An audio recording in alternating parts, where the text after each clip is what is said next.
बिस्मिल्लाहिर्रहमानिर्रहीम। अस्सलाम वालेकुम दोस्तों, मैं तुहाडा मेज़बान मुहम्मद आसिफ खिची।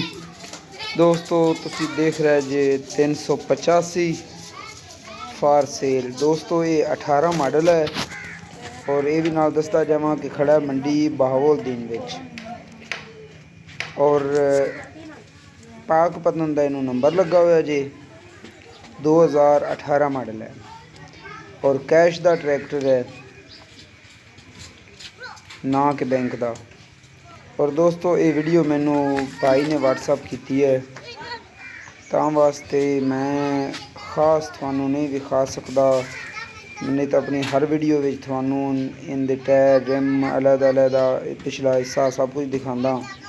ये भाई ने वीडियो बना के एक ने सेंड की है तो मैं वो थानू विखा दियाँ।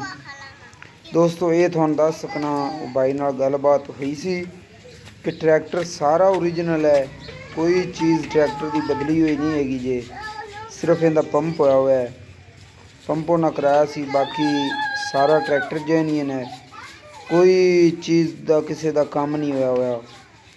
और छत लगी हुई है, हुक लगी हुई है, बंपर भी लगा हुआ है, यानी कि सारा समान लग्या हुआ है।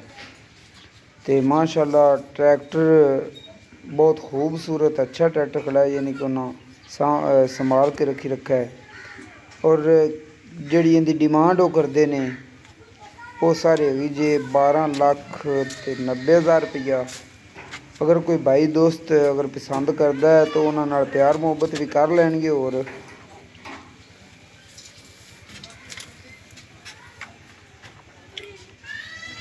और दोस्तों मैं वीडियो के उत्ते नंबर जोड़ा दे रही हाँ उत्ते नंबर चल रही है, जोड़ा तुसी इस नंबर पर रबता करते भाई नाल गलबात कर सकते जे, ट्रैक्टर के बारे मजीद डिटेल भी लै सकते जे, पुछ दस सकते हो। और इस वीडियो के नाल तुसी अपने भाई आसिफ अली दो इजाज़त। इंशाअल्लाह अगली वीडियो नाल फिर मिलांगे। अल्लाह निगहबान रब रखा, जिंदे वसते रहो। पाकिस्तान जिंदाबाद, पाक फौज जिंदाबाद।